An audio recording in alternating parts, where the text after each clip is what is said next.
Bismillahirrahmanirrahim. Assalamualaikum ya Rasulullah. Assalamualaikum wa ala ibadillahi salihin. Assalamualaikum jami'an warahmatullahi wabarakatuh. Alhamdulillahi rabbil alamin. Wabihi nasta'inu ala umuri dunya waddin. Wassalatu wassalamu ala asrafil anbiya'i wal mursalin. Wa sallallahu ala sayyidina Muhammadin wa alihi tahirin. Walhamdulillahi rabbil alamin. Bapak dan Ibu serta kawan-kawan yang menyimak channel ini, mudah-mudahan senantiasa dalam lindungan Tuhan semesta alam, kemudian juga senantiasa diberkati dan juga mendapatkan lindungan, anugerah, berkah dan sehat walafiat. Kali ini saya ingin mencoba untuk streaming terkait dengan pembacaan buku ya. Jadi akan membacakan bukunya ini, Tauhid Al-Mufadhal, mengurai tanda kebesaran Allah Subhanahu wa taala. Buku ini disandarkan kepada Imam Ja'far As-Shadiq alaihissalam. Kita tahu bahwa beliau adalah imam yang ke-6 dari garis silsilah Ahlul Bait Rasulullah SAW.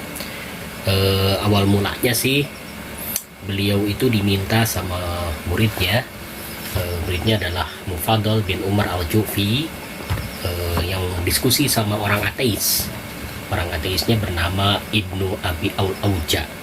Dia berdiskusi karena kita tahu ya, Dahriyun, ateis dalam istilah Arab itu adalah kelompok yang menganggap bahwa semesta ini diciptakan oleh, terjadi dengan sendirinya, jadi tidak diciptakan gitu. Jadi alam ini ya yang menghasilkan sendirinya. Jadi tidak ada pencipta di balik kekuatan alam semesta, di balik semesta alam ini. Jadi karena itulah kemudian artinya meniadakan Tuhan ya. Terus kemudian Mufadhal itu tidak menerima penjelasan seperti itu, sampai terjadilah diskusi yang cukup ilmiah kalau bahasa kita sekarang ini. Akhirnya beliau itu datang kepada gurunya, ada Imam Ja'far As-Shadiq, dan minta penjelasan terkait dengan eksistensi alam semesta ini, terkait dengan keberadaan Tuhan di balik alam semesta ini. Dan terjadilah penuturan hikmah dari Imam Ja'far As-Shadiq kepada Umar Al-Ju'fi Al-Mufadhal ya, begitu. Dan oleh Al-Mufadhal bin Umar Al-Ju'fi itu disusunlah dalam satu buku, dan bukunya adalah Tauhid Al-Mufadhal yang sekarang ada terjemahannya dalam bahasa Indonesia, diterbitkan oleh Pustaka Hidayah. Saya sudah membaca dari beberapa dan sudah dibacakan, jadi kita akan membacakan pertemuan yang terkait dengan lanjutannya, yaitu lanjutan pada pertemuan kedua pada halaman 55. Bismillahirrahmanirrahim. Al-Mufadhal berkata, pada hari kedua, pagi-pagi sekali aku datang kepada tuanku. Aku masuk setelah beliau mengizinkanku. Beliau menyuruhku duduk, lalu aku pun duduk. Maka beliau berkata, segala puji bagi Allah yang mengatur perputaran, yang memperbaharui waktu demi waktu dan kurun demi kurun. Dia yang maha mengetahui dari segala yang mengetahui, yang memberikan balasan kepada orang yang berbuat jahat dengan apa yang telah mereka kerjakan, dan membalas orang-orang yang berbuat baik dengan kebaikan sebanding dengan perbuatannya. Dia maha suci asma-Nya dan maha besar nikmat-Nya. Dia tidak menganiaya manusia sedikit pun, namun manusia menganiaya dirinya sendiri. Hal itu dipersaksikan dengan firman-Nya Subhanahu wa ta'ala di dalam kitabnya. Barang siapa yang mengerjakan kebaikan seberat atom pun, niscaya dia akan melihat balasannya. Dan barang siapa yang mengerjakan kejahatan seberat atom pun, niscaya dia akan melihat balasannya pula. Al-Zalzalah ayat 7 dan 8. Dalam kitabnya tentang kesetaraan, dalam kitabnya terdapat penjelasan tibyan tentang segala sesuatu dan tidak mengandung yang batil di hadapan dan di belakangnya, diturunkan dari yang maha bijaksana dan maha terpuji. Karena itu Sayyidina Muhammad Sallallahu Alaihi Wasallam bersabda, hanyalah amal perbuatanmu yang dikembalikan kepadamu. Kemudian Imam alaihissalam diam sejenak, lalu berkata, "Wahai Mufadol, makhluk itu ragu dalam kesesatan mereka dan mengikuti setan dan togut mereka. Mereka buta, tidak dapat melihat. Mereka bisu, tidak dapat berkata. Mereka tuli, tidak dapat mendengar. Mereka menyukai kehinaan. Mereka mengira bahwa mereka mendapat petunjuk. Mereka berpaling dari keutamaan. Mereka hidup mewah dalam ladang dosa dan najis, seakan mereka terhindar dari kematian dan jauh dari hukuman. Celakalah mereka dengan kesengsaraan, lamanya penderitaan, dan kerasnya siksaan mereka. Yaitu suatu hari yang seorang karib tidak dapat memberi manfaat kepada karibnya sedikit pun, dan mereka tidak akan mendapat pertolongan kecuali orang yang diberi rahmat oleh Allah Subhanahu wa Ta'ala. Surat Ad-Dukhan ayat 41-42. Al-Mufadol kemudian berkata, "Ketika mendengar itu, aku menangis." Maka beliau berkata, "Janganlah engkau menangis. Engkau bebas dari itu jika engkau menerima, dan selamat jika engkau mengetahui." Bentuk tubuh hewan dan penjelasannya. Kemudian beliau berkata, "Aku akan memulai dengan menjelaskan ihwal hewan agar menjadi jelas bagimu. Aku akan memulai dengan menjelaskan ihwal hewan agar menjadi jelas bagimu. Pikirkanlah mengenai susunan tubuh hewan dan anggota-anggota yang dimilikinya, yang tidak kaku seperti batu. Jika tubuhnya kaku seperti batu, maka ia tidak akan dapat bergerak dan melakukan pekerjaan. Tidak juga tubuhnya sangat lentur dan lunak sehingga tidak dapat memikul beban dan bahkan memikul dirinya.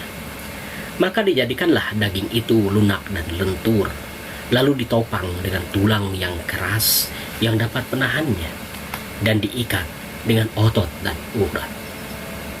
Sebagiannya diikat dengan sebagiannya yang lain. Di atasnya dibalut dengan kulit yang membungkus seluruh tubuh, ibarat boneka yang terbuat dari pohon kurma, dibalut dengan kain, dijahit dengan benang, lalu dicet dengan getah. Di dalam hal ini, pohon kurma sebagai tulang, kain sebagai daging, benang sebagai otot, dan urat saraf dan cat sebagai kulit. Jika hewan yang dapat bergerak itu terjadi dengan sendirinya, tanpa ada yang menciptakan, maka ia akan menjadi benda mati seperti boneka. Jika ini tidak berlaku pada boneka, maka sepantasnya pula tidak berlaku pada binatang. Jika hewan yang dapat bergerak itu terjadi dengan sendirinya, tanpa ada yang menciptakan, maka ia akan menjadi benda mati seperti boneka. Jika ini tidak berlaku pada boneka, maka sepantasnya pula tidak berlaku pada binatang. Tubuh hewan, apa yang diberikan dan apa yang tidak diberikan serta sebabnya. Wahai Mufadol, pikirkanlah setelah ini mengenai tubuh hewan ternak. Hewan ini diciptakan menyerupai tubuh manusia, memiliki daging, tulang, dan urat saraf. Diberi pula pendengaran, penglihatan, agar manusia dapat memenuhi kebutuhannya. Karena jika hewan itu buta dan tuli, manusia tidak akan dapat mengambil manfaat dari hewan tersebut dan tidak dapat menggunakan untuk keperluannya. Tetapi hewan itu tidak diberi akal dan pikiran agar tidak menghinakan manusia, sehingga tidak menolak jika disuruh bekerja keras dan dibebani dengan beban yang berat. Jika ada orang yang mengatakan bahwa kadang-kadang ada manusia yang memiliki budak dari golongan manusia, mereka terhina dan menanggung beban yang berat. Bersamaan dengan itu, mereka seperti orang yang tidak memiliki akal dan pikiran. Maka sebagai jawabannya adalah bahwa kelompok manusia seperti ini hanyalah sedikit. Adapun kebanyakan manusia tidak menanggung apa yang dipikul oleh binatang, seperti memikul beban, menarik bajak, dan sebagainya, tidak melakukan untuk sesuatu yang dibutuhkannya. Kemudian, kalau manusia melakukan pekerjaan-pekerjaan ini dengan badannya sendiri, maka mereka akan meninggalkan pekerjaan-pekerjaan yang lain karena pekerjaan seekor unta atau seekor keledai memerlukan tenaga beberapa orang. Maka pekerjaan ini akan melibatkan banyak orang sehingga tak ada orang yang melakukan pekerjaan lainnya. Selain itu, hal tersebut akan menimbulkan keletihan pada badan mereka dan kesusahan dalam kehidupan mereka. Wahai Mufadhol, pikirkanlah 3 kelompok binatang dan bentuk masing-masing sebagaimana adanya yang kesemuanya mengandung hikmah. Manusia ditakdirkan memiliki pikiran, kecerdasan, dan kemampuan melakukan pekerjaan seperti mendirikan bangunan, melakukan perdagangan, menjahit, dan sebagainya. Diciptakan bagi mereka telapak tangan yang besar yang memiliki jari jemari yang keras agar dapat menggenggam sesuatu dan melakukan pekerjaan-pekerjaan tersebut dengan baik. Binatang pemakan daging ditakdirkan penghidupannya dari perburuan. Maka diciptakan bagi binatang tersebut telapak tangan yang kecil, yang kokoh, yang memiliki pangkal kuku dan cakar yang baik untuk menangkap buruan, tetapi tidak baik untuk melakukan pekerjaan. Binatang pemakan tumbuhan ditakdirkan tidak akan dapat melakukan pekerjaan dan tidak pula memiliki kemampuan berburu. Bagi sebagiannya diciptakan kuku yang dapat menjaga kakinya dari pijakan yang kasar ketika mencari tempat merumput. Bagi sebagiannya lagi diciptakan jemari yang menyatu dan memiliki lekukan seperti lekukan telapak kaki untuk pijakan pada tanah ketika ditunggangi dan memikul beban. Perhatikan keteraturan dalam bentuk binatang pemakan daging. Ketika diciptakan memiliki gigi-gigi yang tajam, cakar yang keras, dan mulut yang lebar. Binatang tersebut diciptakan seperti itu karena makanannya daging dan diberi senjata dan alat untuk berburu. Demikian pula engkau dapati burung-burung buas yang memiliki paruh dan cakar untuk memburu mangsanya. Kalau saja binatang liar memiliki paruh, maka itu merupakan pemberian yang tidak diperlukan. Karena binatang tersebut tidak berburu dan tidak pula memakan daging. Dan andaikan binatang buas memiliki kaki seperti kaki sapi, maka hal itu akan merintanginya dari apa yang diperlukannya, yakni senjata yang digunakan untuk berburu dan menangkap mangsa.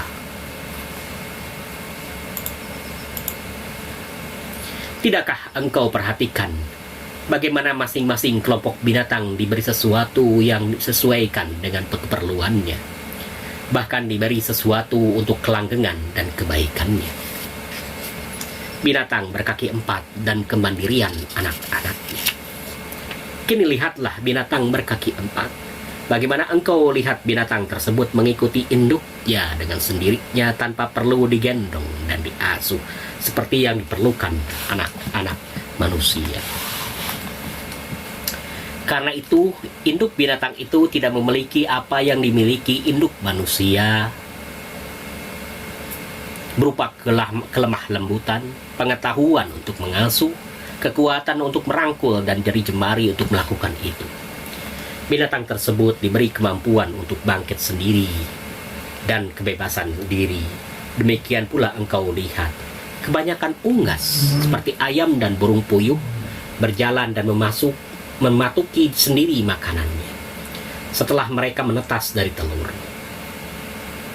Berjalan dan mematuki sendiri makanannya setelah menetas dari telur. Adapun anak binatang yang lemah, yang tidak mampu bangun sendiri seperti anak burung merpati, dijadikan pada induknya kelebihan rasa kasih padanya, sehingga induknya mengeluarkan makanan dari mulutnya setelah mengumpulkannya di dalam temboloknya. Demikianlah seterusnya hingga anak-anaknya dapat mencari makan sendiri. Karena itu, burung merpati tidak diberi anak yang banyak sebagaimana halnya yang diberikan pada ayam. Hal itu dimaksudkan agar induknya mampu mengurus anak-anaknya sehingga tidak menelantarkan dan membinasakannya. Hal itu diberikan karena keadilan pengaturan yang maha bijaksana, maha lembut, dan maha mengetahui. Bapak, Ibu, serta kawan-kawan yang menyimak, pembacaan terhadap buku Tauhid Al-Mufawwadah tadi terkait dengan binatang, tentang jenis makanan dan juga hewan yang memiliki anak dan sebagainya, dan kemandirian hewan dan sebagainya. Ternyata kenapa terjadi perbedaan di antara satu hewan dengan hewan lain dan sebagainya, tadi pola makan, pola beranak dan sebagainya, dan termasuk juga pada tubuhnya, itu disebabkan oleh Allah Ta'ala, karena Allah Ta'ala Tuhan yang maha adil, yang mengatur segala sesuatunya sesuai dengan keteraturan. Jadi alam semesta ini sudah teratur, kehidupan binatang juga sudah teratur, kehidupan tumbuhan juga sudah teratur, dan kehidupan manusia pun teratur jika mengikuti aturan yang ditentukan oleh Sang Maha Dahsyat Allah Subhanahu wa Ta'ala. Jadi kita ketahui di balik kekuatan alam semesta ini ada sang pengatur, ada sang pencipta, yaitu Tuhan semesta alam. Wassallallahu ala rasulihi wa na'ibatil mayamina min alihi wasallama tasliman katsira. Bapak dan Ibu, terima kasih yang sudah menyimak. Wa ma taufiqi illa billah, alaihi tawakkaltu wa ilaihi unib. Assalamualaikum warahmatullahi wabarakatuh.